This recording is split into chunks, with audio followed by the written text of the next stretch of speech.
Entra tudo aqui, é teu, a casa está pronta. Estamos esperando pra te encontrar. Brilha com a glória, nos envolva com teu fogo. Vem e toma o teu lugar. Nós invocamos, acende a chama e que venha o teu reino. Nós nos rendemos e tudo entregamos pra sempre. Cantaremos. Nós invocamos, acende a chama e que venha o teu reino. Nós nos rendemos e tudo entregamos pra sempre. Cantaremos. Hosana, Hosana. O noivo vem, o noivo vem. Hosana, Hosana. O noivo vem, o noivo vem. Bom dia, igreja. Graça e paz, amém? O pessoal do fundo está ouvindo bem? Está ouvindo bem? Legal. Eu acho que hoje, só com esse louvor e com essa palavra de oferta, nós já poderíamos ir embora abençoados, não é verdade? Mas eu acho que Deus quer ainda completar essa manhã em nossas vidas, trazendo ainda um lanchinho de reforço. Amém? Gostaria de compartilhar uma palavra com os irmãos que está no livro de Samuel. Na verdade, no segundo livro escrito por Samuel.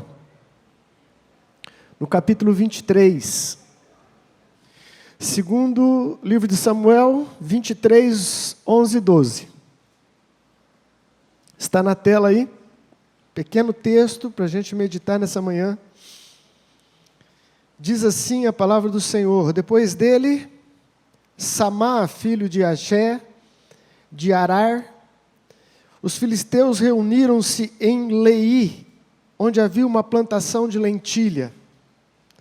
O exército de Israel fugiu dos filisteus, mas Samá tomou posição no meio da plantação, defendeu-a e derrotou os filisteus. E o Senhor concedeu-lhe uma grande vitória. Aleluia. Pai querido, mais uma vez, Senhor, queremos ser tocados pelo Teu Espírito.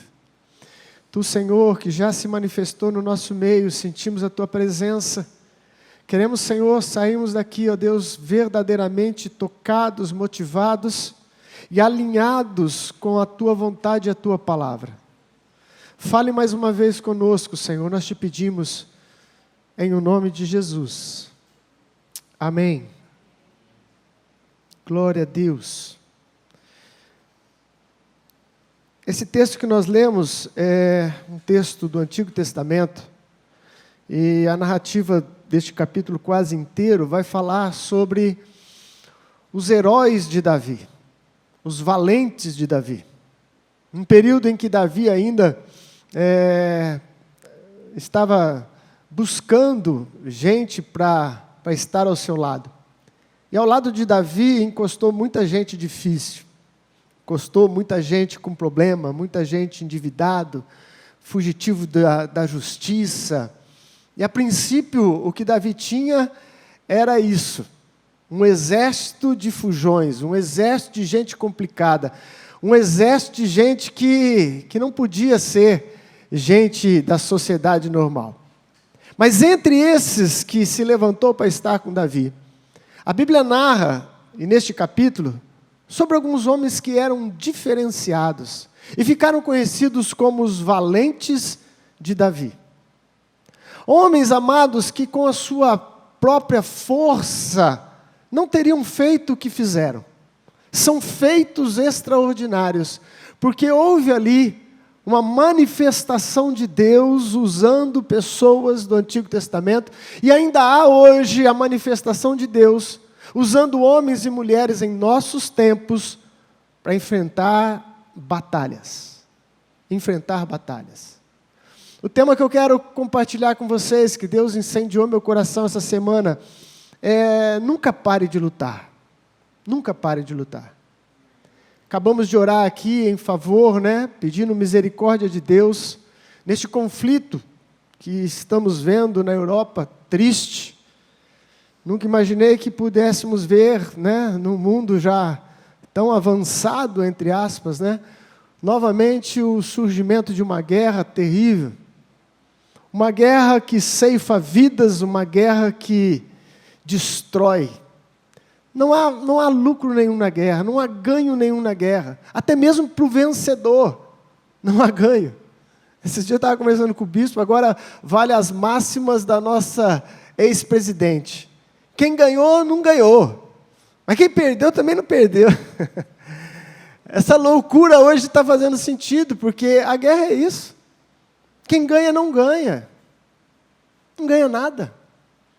Nós vemos ali um retrato da destruição, um retrato da morte, do desespero, da dor. E para piorar, gente, eu não sei o que é pior, se é morrer na guerra ou sobreviver depois da guerra, que é outro desafio enorme. Filhos órfãos, os pais morrem, crianças pequenas sendo adotadas, sendo levadas para outros países.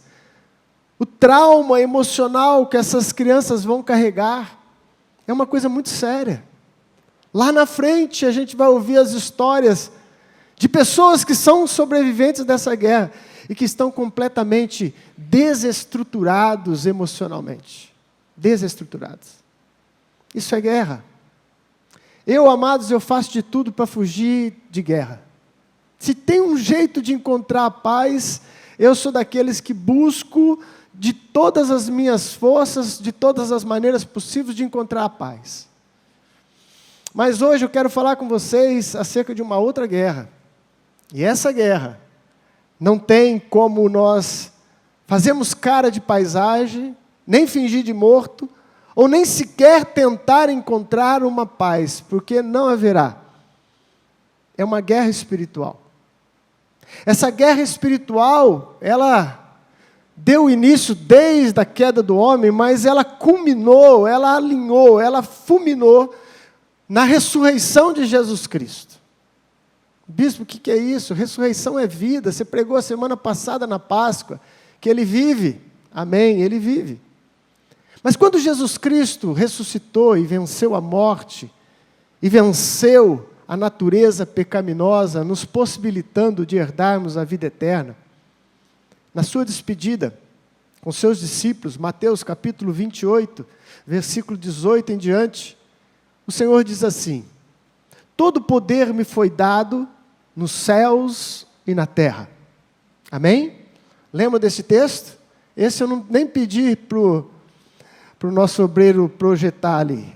Todo mundo sabe de cor. Todo poder me foi dado nos céus e na terra. E depois ele diz assim: portanto, vão. Portanto, vão. Para onde? Para onde?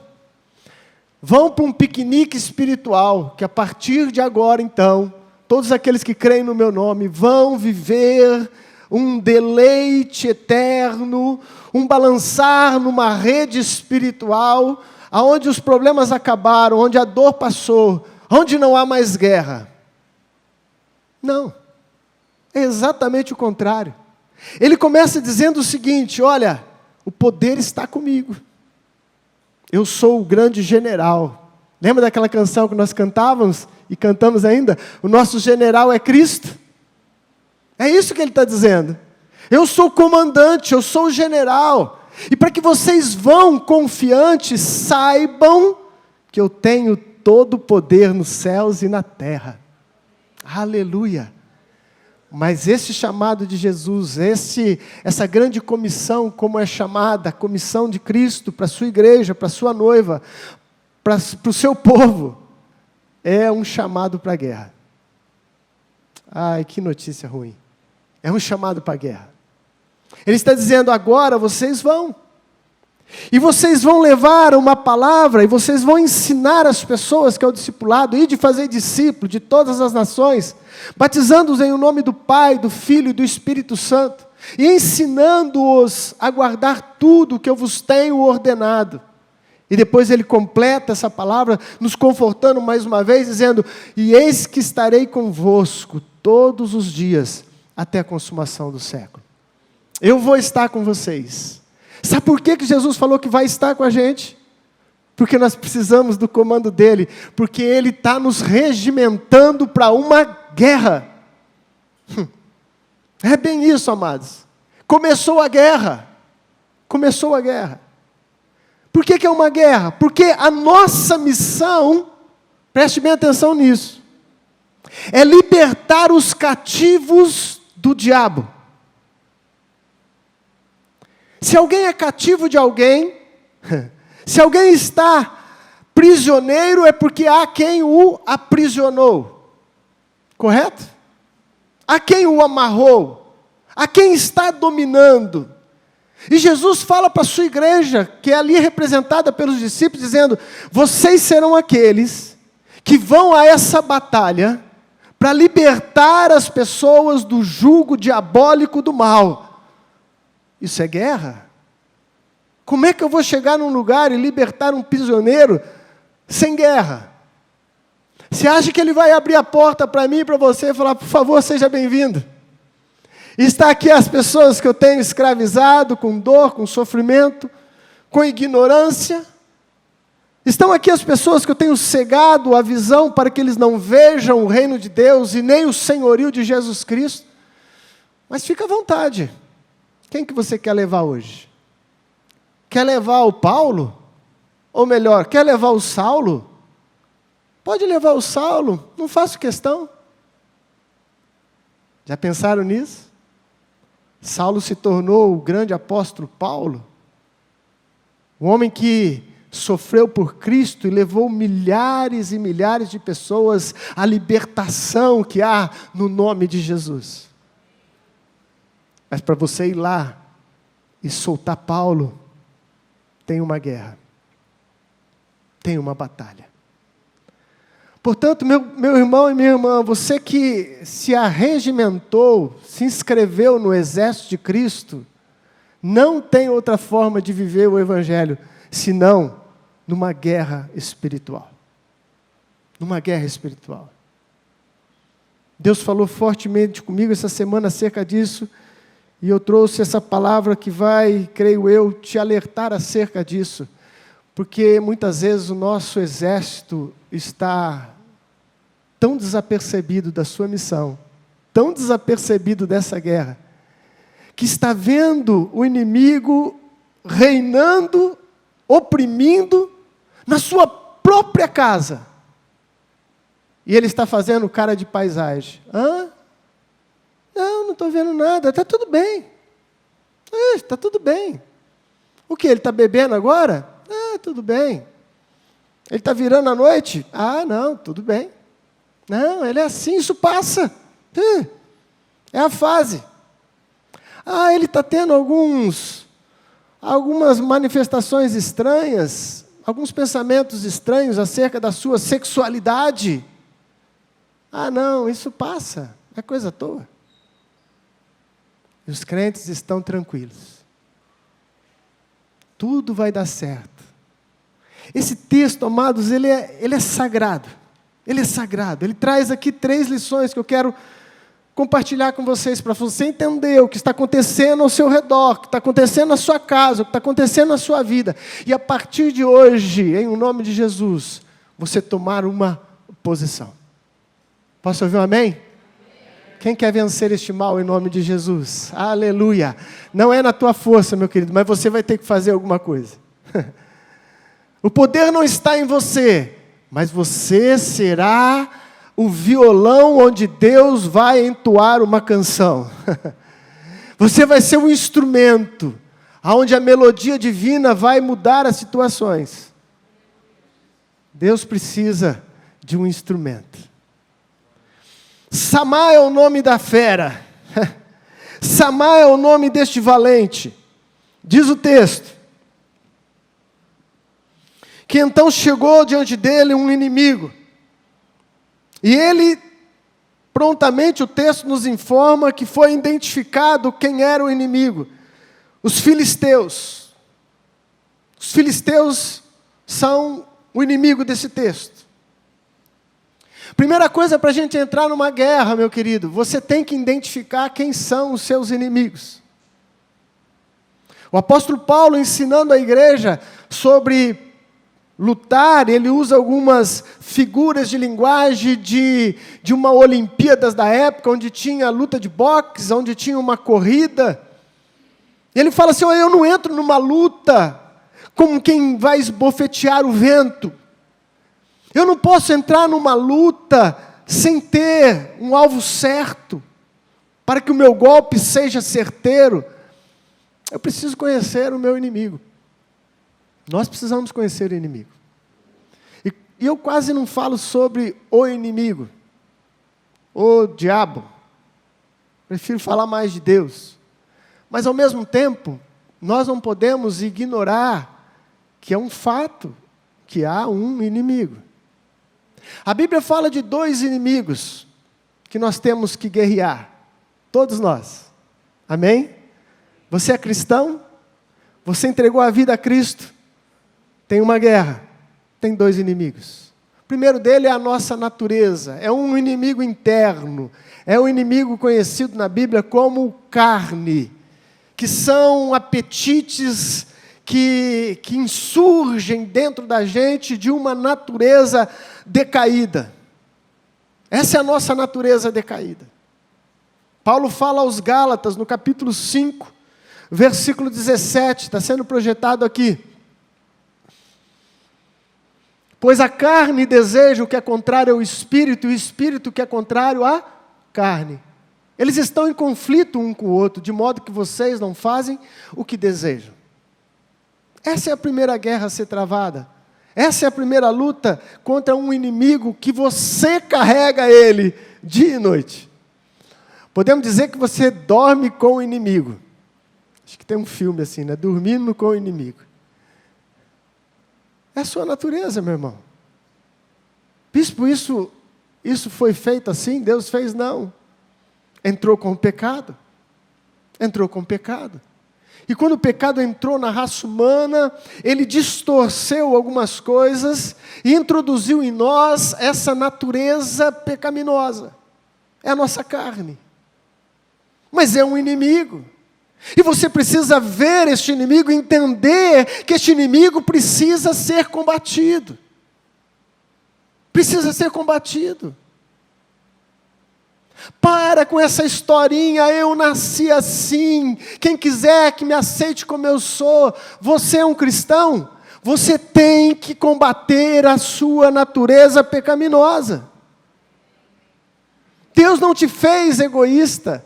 O egoísmo entrou com o pecado. Deus não te fez possessivo. Essa possessão é uma deficiência do pecado. Deus não te fez ladrão. Isso é uma deficiência do pecado. Deus não te fez homossexual. Isso é uma deficiência do pecado. E olha que isso hoje está sendo um tabu para ser falado e ensinado. É uma deficiência do pecado. Culpa de quem? Nossa? Dos nossos pais? Não adianta nós acharmos o culpado.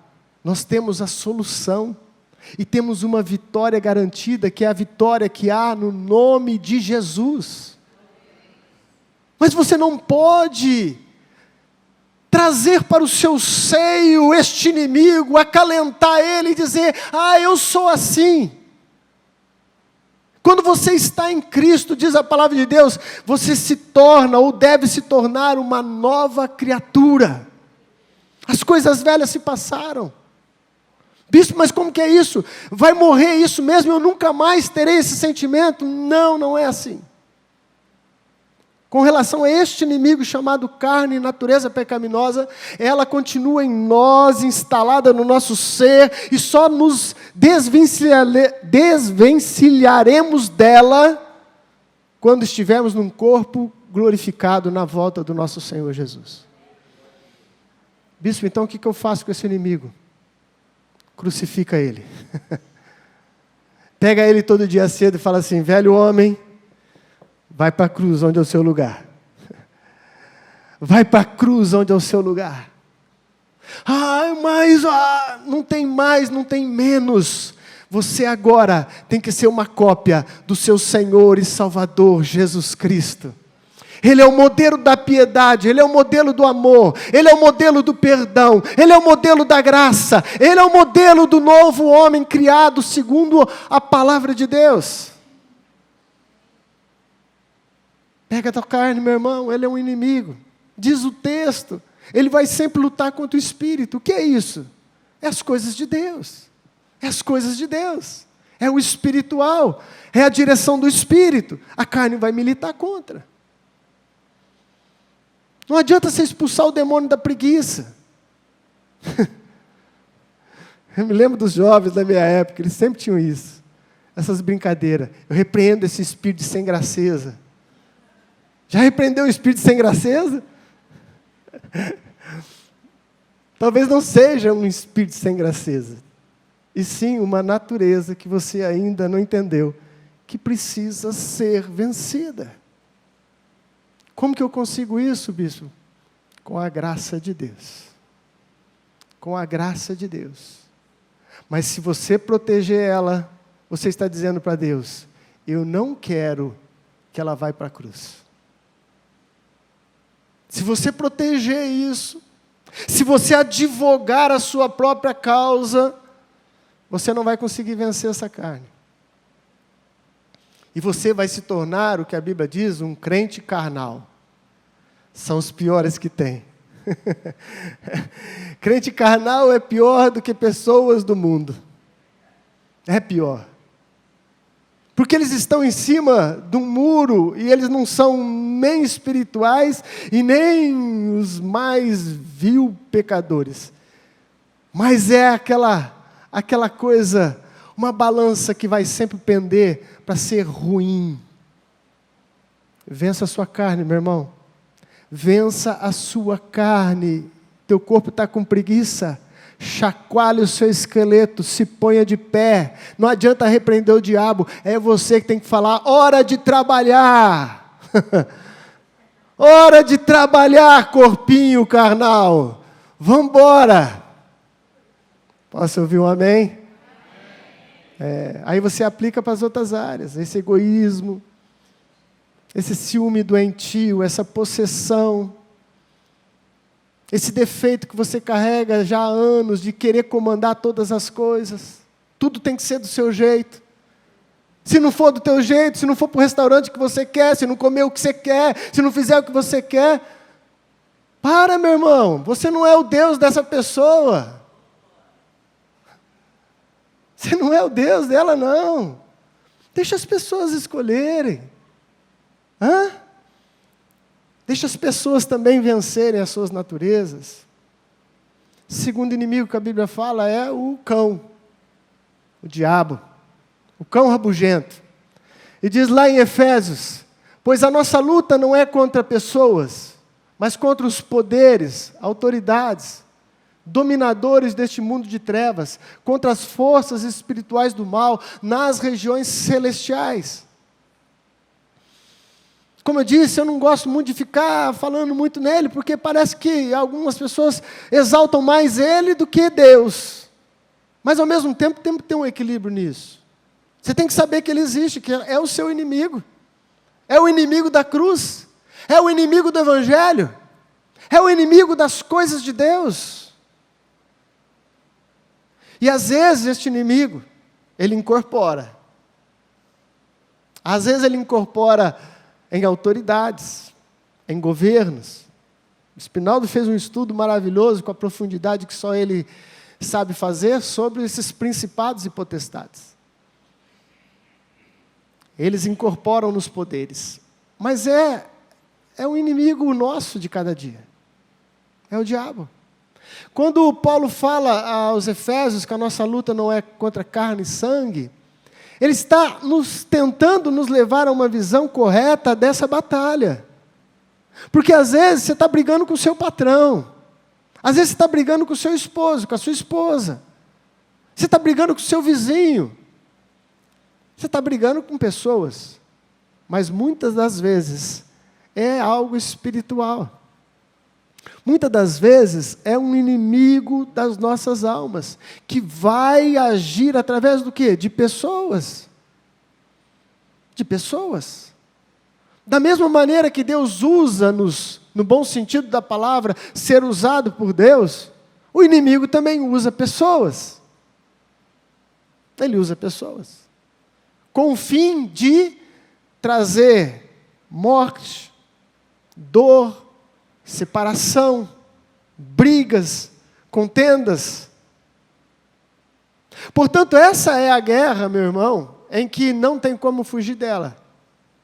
Enquanto estivermos nessa terra, nós temos que batalhar contra a carne e contra o diabo, para fazermos aquilo que Deus espera que a gente possa fazer.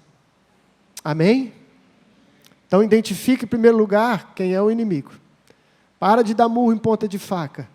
Guerreie de maneira correta, ok? Guerreie de maneira correta. Bispo, mas essa guerra contra o diabo, quais são as minhas armas? Posso jogar uma pedra? Posso arrumar uma metralhadora automática? Não, meu irmão. Talvez eu tenha que fazer uma outra mensagem só para falar das nossas armas espirituais. Eu acho que hoje não vai dar tempo. Mas são armas espirituais. São armas espirituais. Eu não estou aqui de forma alguma incentivando nenhum tipo de violência, pelo contrário. Eu estou dizendo que essa luta, que essa batalha se ganha de joelhos. Essa batalha é espiritual. Se ela é espiritual, você só vai vencê-la usando as armas que Deus colocou à nossa disposição. Posso ouvir um amém? Amém. Aleluia. Identifique quem são os seus inimigos. O que mais que eu devo fazer nessa minha luta, nessa minha guerra, que o Senhor veio me falar hoje? Eu vim todo contente para o culto, achando que ia ser uma benção. Você veio me falar que eu tenho que entrar numa guerra. Segunda coisa que você tem que fazer, você tem que tomar uma posição nessa batalha. Talvez esse seja um dos pontos mais importantes, além da oração. Tomar uma posição. O que Samar fez? Diz o texto, mas Samar tomou posição no meio da plantação, defendeu-a e derrotou os filisteus. Tomou uma posição no meio da plantação. Gente, isso é tremendo. Isso é didático. Isso é ensino de Deus para as nossas vidas. A palavra de Deus diz no Novo Testamento que aquilo que foi escrito a respeito de Israel no Velho Testamento foi escrito para ensino nosso. Deus está nos ensinando aqui. Que campo que é esse? É uma pequena plantação. Do quê? Lentilha. Lentilha. Negócio barato, negócio fácil de cultivar. Para alguns, de pouco valor. Não é? Mas a Bíblia fala deste valente que resolveu proteger e defender o seu campo de lentilha. Ele toma então uma posição. Você tem tomado posição? Isso é muito importante. Não tomar posição é se acovardar. Não tomar posição é fazer cara de paisagem. Não tomar posição é covardia. Samar, todos foram embora, o exército fugiu, o seu povo fugiu deste inimigo. Mas Samar disse, não, é minha plantação, chegou a hora da minha colheita, eu vou tomar uma posição e eu vou defender o meu campo. Oh, Senhor, nos leva a enxergar qual é o seu campo de lentilhas. Qual é a sua plantação? Olha que artimanha do inimigo, meu querido. Olha como ele é astuto. A Bíblia diz que o diabo ele é engenheiro do mal. Por isso que eu disse que nós não podemos ter os dois extremos. Um é de ignorá-lo completamente, porque ele existe e é real. e outro é de supervalorizar os seus feitos. Mas, amados, ele existe. E diz a Bíblia que ele é engenheiro. Não sei aonde que ele se formou, mas é engenheiro. É engenheiro do mal. Sabe o que o engenheiro faz? Ele calcula. Ele calcula. Não levanta uma casa, um prédio sem cálculos. O inimigo nosso, ele calcula. Como é que eu vou atingir o bispo Éder? Como é que eu vou minar a força dele? Porque ele está animando aquele povo todo domingo de manhã. E ele está botando fogo no coração dessas pessoas para lutar. O que eu tenho que fazer para que ele não tenha mais a força, não tenha mais a energia? Nunca é só você, meu irmão. Nunca é só você. Sempre a estratégia dele é alcançar você e todos aqueles que são próximos de você, em que você exerce algum tipo de influência, algum tipo de exemplo. Sabe como que é a estratégia dele? Eu vou tirar a colheita. Olha que coisa, gente. Ele não tirou o plantio, ele queria a colheita. Ele queria o fruto. Por que ele não impediu a plantação? Porque plantar é duro. Já é difícil por si só. Não precisa da ajuda do mal. O Senhor já colocou sobre nós, infelizmente, este peso. Com o suor do teu rosto comerás o pão de cada dia. É uma maldição que, infelizmente, nós vamos levá-la até a volta de Cristo. Portanto, o diabo não vem nessa plantação, no plantio, mas ele vem na colheita. Por quê? Porque quando nos é roubado a colheita, a recompensa, isso afeta todo o nosso emocional. Experimenta trabalhar um mês, quando chegar no dia do pagamento, o patrão falar, não tem pagamento. Você vê o BO que é. Você fala, poxa, mas eu me sacrifiquei o mês todo, eu acordei cedo, eu peguei o ônibus, eu vim, eu fiz o meu melhor. Se te tira a recompensa, se te tira a colheita, você se abala, você se afeta. Quem está me entendendo? Você faz um esforço danado para levantar um projeto seu, para levantar a sua empresa, o seu negócio, paga um preço, nem hot dog você come, fala, eu vou economizar, porque eu preciso investir na minha empresa. Aí depois de tanto labutar, vem o tempo da colheita, e é nessa hora que o diabo quer roubar. Quando ele rouba a nossa colheita, ele afeta você e as pessoas que estão ao seu redor. Olha a estratégia dele, eu vou tirar a comida. Eu vou tirar a comida porque aí eu afeto a família toda. Já viu aquela história, quando a necessidade entra pela porta da frente, a mulher sai pela porta de trás? Na igreja não, em nome de Jesus, amém? Na igreja não, em nome de Jesus.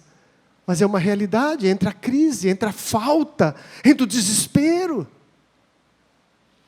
Qual é o seu campo de lentilha, meu irmão? O que é que Deus deu a você e que o diabo está tentando roubar? O que é que Deus colocou na sua mão e agora, quem sabe, seria o tempo da alegria, o tempo da colheita, o tempo dos frutos. E o diabo falou, agora eu vou pegar, agora eu vou atacar, agora eu vou acabar com o seu emocional, porque ninguém aguenta viver uma vida sem recompensa. É uma lei da vida, meu querido. É uma lei da vida. Ela é tão verdadeira e tão importante que até Jesus falou que haverá recompensa. Jesus falou para a gente que haverá recompensa. Em quase todos os seus ensinos, ele diz, se você fizer assim, o Pai que vem em secreto te recompensará. A recompensa é o que nos motiva a continuar. Os frutos é o que nos dá força para persistirmos. Vamos tentar identificar qual é o seu campo de lentilhas? O que Deus tem te dado? Tua família? Teu esposo? Você passou um bom tempo com ele, hein? Amassaram o barro junto. Agora chegou a época de colher um pouco mais de estabilidade financeira, um pouco mais de amadurecimento no relacionamento. Agora o diabo quer roubar o fruto. Aí aparece uma amante, aí aparece um desvio. Ouvi um testemunho essa semana de uma mulher que a sua casa virou do avesso, ficou sabendo que o esposo estava tendo um caso fora, eles não eram de igreja nenhuma, até que certo dia ela acordou e abriu o portão da sua casa, tinha uma obra de macumba na porta dela. Tinha uma obra de macumba na porta dela. Aí então, pelo Espírito Santo, creio eu, acendeu-se uma luz na sua vida. Ela disse: o quê? Eu não tinha entendido. A questão não é só o adultério, a questão é que há um inimigo lutando contra a minha casa. Ela disse: eu vou buscar ajuda. E correu para uma igreja. E o testemunho dela foi muito bonito, porque Deus começou a transformar, a mudar, a quebrar o jugo, a soltar as amarras. A partir do momento, ei igreja, preste bem atenção nisso. Tudo isso começou a partir do momento em que ela resolveu defender o seu campo de lentilhas. Quando ela resolveu tomar uma posição. Você vai deixar o diabo levar? Cria os filhos com o maior carinho. Investe tudo neles. Dinheiro, escola, amor, tempo. E aí então vem o inimigo. Agora eu vou levar o fruto. Vai levar o fruto? O fruto que são os meus filhos? Você tem certeza que você vai levar? É ruim. Você pode até levar, mas eu vou lutar feito um leão por eles. Você está me entendendo, meu querido? Você está me entendendo, minha querida? É fruto, é bênção do Senhor para a tua vida. O inimigo quer tirar, e você está fazendo cara de paisagem. Não é comigo, é com você. É fruto seu, é presente de Deus para a sua vida, os seus filhos, os seus netos, a sua finança, aquilo que te sustenta, o seu negócio. Você tem que tomar uma posição. Nós temos que tomar uma posição. Bispo, quantos é necessário para vencer este inimigo? Pergunta para Samar. Todo mundo fugiu. Só ele se colocou no meio do campo. Quantos é necessário? Você. É necessário só você. É necessário só um homem. É necessário só uma mulher que entenda que há uma batalha a ser guerreada, mas a vitória é certa em nome de Jesus. Esse é o segredo, meu irmão. Se você fugir da batalha, você já perdeu. Se você não entender este momento, você já perdeu. Ele vem com a boca grande, buscando a quem possa tragar, buscando a quem possa devorar. É pior que o leão do imposto de renda. É uma bocarra grandona. Deus está mandando te dizer: tome posição na sua casa. Tome posição na sua empresa. Tome posição na sua vida espiritual. Ei, homem de Deus. Ei, você aí, varão. Nada contra as mulheres guerrearem, pelo contrário. A luta é pessoal, a luta é de todos nós. Mas o homem é o cabeça do lar. Que história é essa de viver encostado na tua mulher? É ela que tem que lutar, é ela que tem que orar, é ela que tem que jejuar. Ei, varão, se ponha de pé no meio dessa lentilha, meu irmão. Se ponha de pé no meio da tua casa, bate no peito e fala: eu vou para cima em nome de Jesus. Estamos tendo um ataque terrível, amados, no nosso país, contra as crianças. Terrível. Conhecido como ideologia de gênero. O que é isso, bispo? Isso é uma ideia, é uma ideologia diabólica. Ei, é diabólico, não tem outra palavra. É cão puro. É diabo puro. O que a ideologia de gênero fala? Ou quer ainda falar cada vez mais alto para as nossas crianças, nas escolas e em todo lugar? Você nasceu com um órgão masculino, não tem problema não. É você que define o que você quer ser. Se você quiser, você pode ser uma menininha. Esquece esse órgão que você nasceu. Você é que define. Ah, você nasceu, né, com um órgão feminino. Esquenta com isso não. Você define. Se você quiser ser um menino, está tudo bem. Essa é a pior artimanha que eu já vi nos últimos tempos. A pior. Querem transformar isso em lei. Preste bem atenção, igreja. Querem transformar isso em lei nacional. Qual é o perigo? A lei, uma vez estabelecida, vai querer amarrar as nossas mãos e os nossos pés. O que é lei, para você brigar contra, vai estar num outro nível de consequência. Você está me entendendo? Hoje você ainda tem, hoje nós ainda temos a liberdade para ensinar aos nossos filhos o que é certo e o que é errado. Meu filho, você é homem. Deus te fez homem. Seja um homem de Deus. Minha filha, você é uma mulher. Deus te fez mulher. Seja uma mulher de Deus. Mas se isso se tornar uma lei, nem você vai poder ensinar o seu filho sobre isso. As escolas vão doutriná-los. Já está doutrinando nos bastidores, mas ainda não é lei. Ei, povo de Deus, você vai fazer cara de paisagem?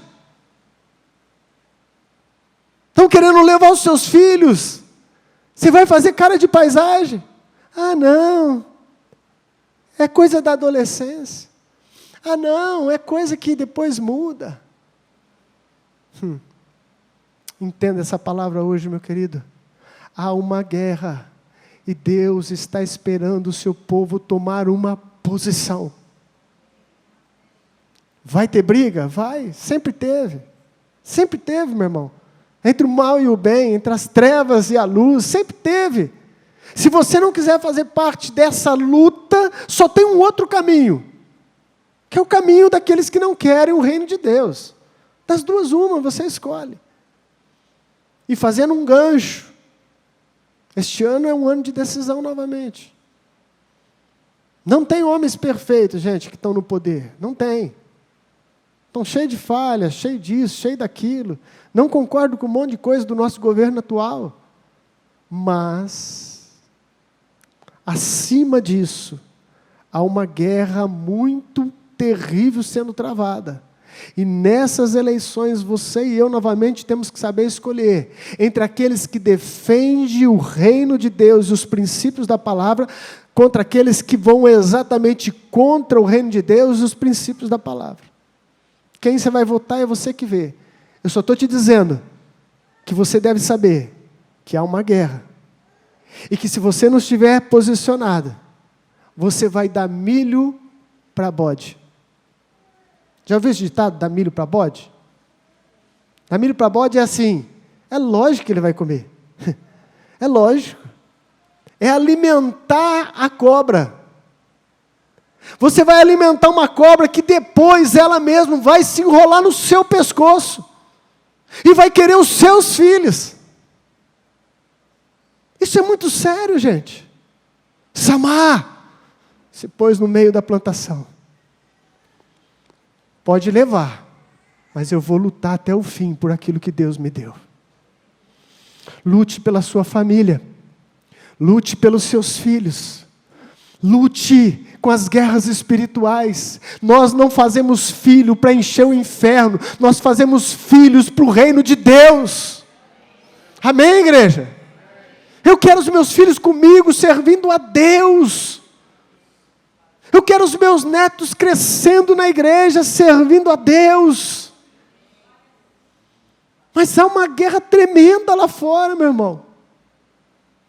Eu não sei se eu vou ganhar ou se eu vou perder, mas uma coisa é certa: eu vou me posicionar, eu vou lutar, e eu vou ser embaixador do reino de Deus. Aleluia!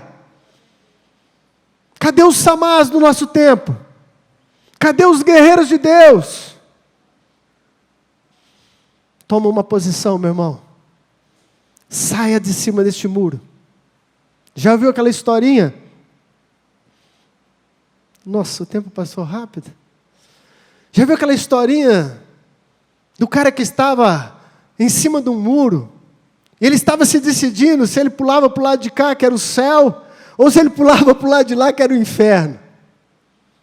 Olha que historinha interessante. Do lado do céu não tinha ninguém, aliás, do lado do inferno não tinha ninguém fazendo nenhum barulho, pedindo para que ele viesse, implorando para ele, ou falando, vem, aqui é melhor, fazendo a sua campanha. Não tinha ninguém do lado do inferno. Mas do lado do céu, tinha os anjos de Deus. Vem para cá, meu querido. Aqui é um reino eterno, aqui é um reino de paz, é um reino de justiça, é um reino de amor. Aquele homem ficou encucado e falou assim, eu não estou entendendo, por que só do lado do céu estão fazendo força para mim vir, e do lado do inferno não tem ninguém me coagindo a ir? Aí o anjo depois explicou, não é que o muro pertence para o lado de lá. Ficar em cima do muro é estar do lado de lá. Consegue entender? Eu quero tomar posição. Deixa eu terminar com o último ensinamento sobre essa guerra. Deus lutará por nós quando estivermos lutando. Preste bem atenção nisso, meu irmão. Isso é profético, isso é tremendo para a sua vida. Quem acredita que Deus ia mandar anjos do céu, simplesmente do nada, para livrar aquela plantação? Eu não vi nenhum relato na Bíblia de Deus intervindo em uma plantação. Esse é o único relato que eu lembro. O que fez Deus agir? Porque não pensa você que aquele homem venceu centenas de pessoas sozinho. Ali havia o poder de Deus. Tanto é que o texto diz para mim e para você, e o Senhor efetuou grande livramento naquele dia. Posso ouvir um amém? Foi o Senhor que efetuou o grande livramento. Não pode ter sido Samá. Samá tomou uma posição. Se colocou na batalha. E esse terceiro ponto é muito importante. Deus vai batalhar a sua batalha quando você entrar na luta. Deus não vai lutar pelas suas coisas se você mesmo não está entrando nessa luta. Agora apertou. Você que pensou em ficar meia boca, agora apertou. Deus vai guerrear quando você entrar na luta. É isso que aconteceu aqui. Enquanto o povo fugiu, não há relato de providência divina, mas quando um único homem resolveu tomar uma posição e entrar na luta, Deus então falou, agora eu vou com você. Agora eu vou lutar com você. Resumindo para você, meu querido, a vitória é daqueles que lutam. A bênção, a provisão de Deus é para aqueles que lutam. É para aqueles que entenderam que há uma batalha, e essa batalha vai ser vencida com o seu trabalho, com a sua presença, com a sua força. E é lógico, com o poder de Deus. Com o poder de Deus, é só com Ele, meu irmão, é só com Ele. Não pensa que você pode vencer o mal, você não pode. Mas uma coisa você pode fazer: tomar uma posição e entrar na batalha. E entrar na batalha. Posso ouvir um amém? Vamos ficar de pé no nome de Jesus. Deus tem me incomodado com isso, meu irmão. Deus tem me incomodado com isso. E aí? Deus falou com você hoje? O que você vai fazer amanhã? O que você vai fazer a hora que sair daqui? Bispo, como é que eu vou lutar essa batalha? O apóstolo Paulo fala aos Coríntios, segundo aos Coríntios, capítulo 10, versículo 3 e 4. Está aqui na tela. Preste atenção. Pois embora vivamos como homens, não lutamos segundo os padrões humanos. As armas com as quais lutamos não são humanas. Pelo contrário, são poderosas em Deus para destruir as fortalezas. Oh, aleluia! Como é que eu vou entrar nessa batalha com armas espirituais? A batalha é espiritual, meu irmão. Ela é espiritual. Se manifesta no físico, mas ela é espiritual. Ela começa no espiritual. Todas as coisas começam pelo espiritual. Diz a palavra de Deus: as coisas visíveis vieram do invisível. Não, bispo, o problema ali é adultério. Sim, pode ser que começou no espiritual. Um demônio miserável introduziu uma mulher, introduziu um homem, introduziu um desejo, pegou na sua natureza decaída que você não quis ainda levar para a cruz, e vivificou um desejo forte, e você se entregou. Mas é uma luta espiritual. Eu estou convocando o exército de Deus essa manhã aqui neste lugar. Eu estou convocando o exército de Deus aqui neste lugar. Aleluia! Como é que nós vamos lutar? Com as armas que o Senhor tem nos dado, com a sua palavra, com jejuns e com orações. Aleluia! Este é o tríplice poder de Deus para as nossas vidas: palavra, jejum, oração. Você vai entrar nesse campo de batalha lá no seu quarto. Aleluia! O seu quarto vai ser um pedacinho do espaço da guerra. Ali você vai travar uma batalha espiritual. E você nunca mais vai aceitar como natural aquilo que o diabo tem feito na sua casa. Aquilo que o inimigo está querendo fazer na sua família. Não se curve. Não se curve. Se coloca de pé como Samar. Aleluia. Toma uma posição no meio daquilo que Deus te deu. Diabo, você perdeu novamente. Aleluia. Diabo, você vai bater em retirada em nome de Jesus. Eu e a minha casa serviremos ao Senhor. Os meus filhos são heranças do Senhor. O meu trabalho é abençoado, porque há a provisão de Deus na minha vida financeira. Oh, aleluia. Essa canção é o tema da minha mensagem. Nunca pare de lutar. Essa mulher lutou bravamente, foi para o Senhor, está na glória, mas nos deixou alguns legados. Ludmila Feber. Vamos adorar com este cântico, mas não é só cantando. É tipo um hino de guerra. Sabe aquele hino de guerra que as pessoas cantam em meio a uma batalha? Isso traz motivação na alma. Nós vamos cantar agora este hino de guerra, em o nome de Jesus. Está sendo projetado na tela? Aleluia. Vamos adorar o Senhor. O que vem pra tentar ferir o valente de Deus em meio às suas guerras? Que ataque é capaz de fazê-lo olhar para trás e querer desistir? Que terrível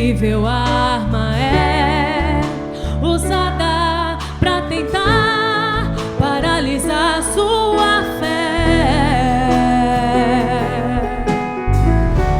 Cansaço, desânimo, logo após uma vitória, a mistura de um desgaste com o contra-ataque do mal, a dor de uma perda ou a dor da traição, uma quebra de aliança que é a raiz da ingratidão.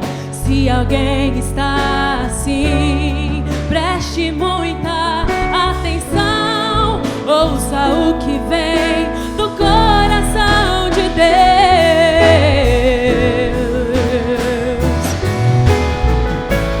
Em tempos de guerra, nunca pare de lutar, não baixe a guarda, nunca pare de lutar. Em tempos de guerra, nunca pare de adorar, libera a palavra, profetiza sem parar. O escape, o descanso, a cura, a recompensa vem sem demora. O escape, o descanso, a cura, a recompensa vem sem demora. O escape, o descanso, a cura, a recompensa vem sem demora. O escape, o descanso, a cura, a recompensa vem sem demora.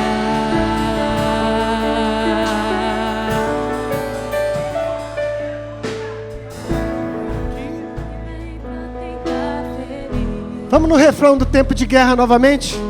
É tempo de guerra. Em tempos de guerra, nunca pare de lutar, não baixe a guarda, nunca pare de lutar. Em tempos de guerra, nunca pare de adorar, libera a palavra, profetiza sem parar. O escape, o descanso, a cura, a recompensa vem sem demora. O escape, o descanso, a cura, a recompensa vem sem demora. O escape, o descanso, a cura, a recompensa vem sem demora. O escape, o descanso, a cura, a recompensa vem sem demora. Aleluia! Começa a lutar agora. Vamos começar essa luta agora. Começa a orar ao Senhor.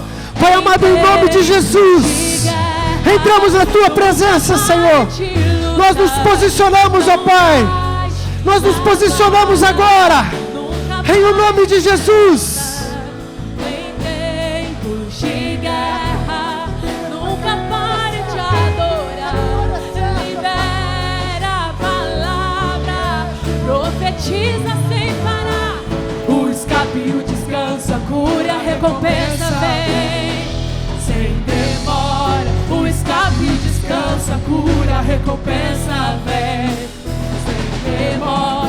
O escape, o descanso, a cura, a recompensa vem sem demora. O escape, o descanso, a cura, a recompensa vem sem demora.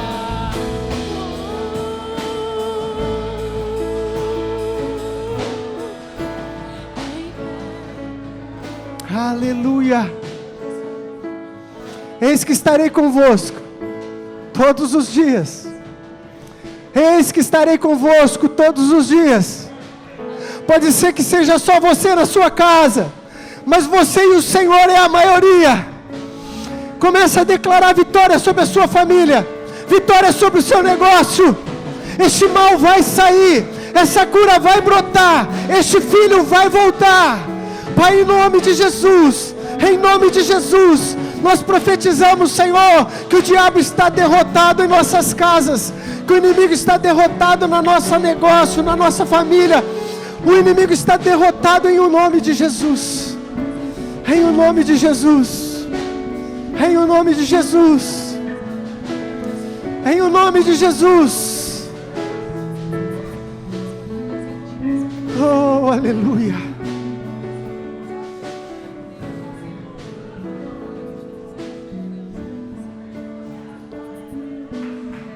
Recebe em nome de Jesus. Oh, Senhor.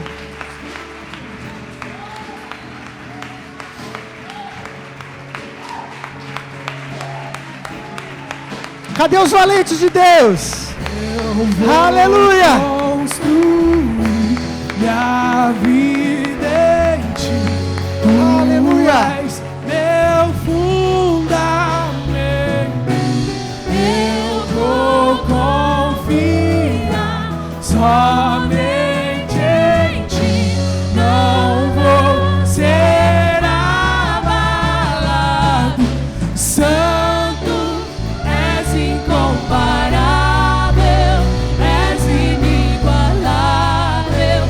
Abre os meus olhos, Senhor, mostra quem tu és e enche o meu coração do amor que faz mudar o mundo. Santo, és incomparável, és inigualável. Abre os meus olhos, Senhor, mostra quem tu és e enche o meu coração do amor que faz mudar o mundo.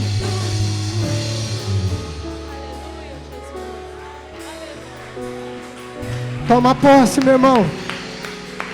Há uma unção de vitória aqui neste lugar hoje.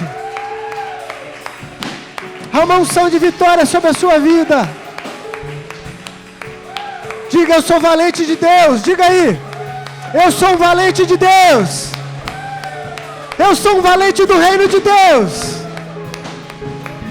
Oh, Shebahabarabacos.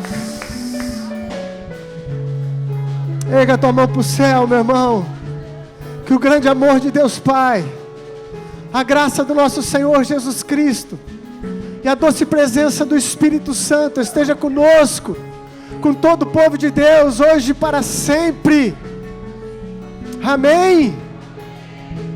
Me ajuda numa oração aqui. A nossa irmã Lilian está passando por uma enfermidade, os médicos não descobriram. Vamos levantar um clamor agora, em nome de Jesus. Pai amado, nós pedimos, Senhor, pela Lilian. Pedimos que a Tua graça venha sobre ela agora. E que a medicina possa, Senhor, mostrar o problema. Mas o Senhor, Pai, está sobre ela. E a cura de Deus vai brotar no seu corpo. Em o nome de Jesus. Amém. Tá difícil de terminar hoje. Vai em paz. Dê um abraço no seu irmão. Uma semana de vitória, em nome de Jesus.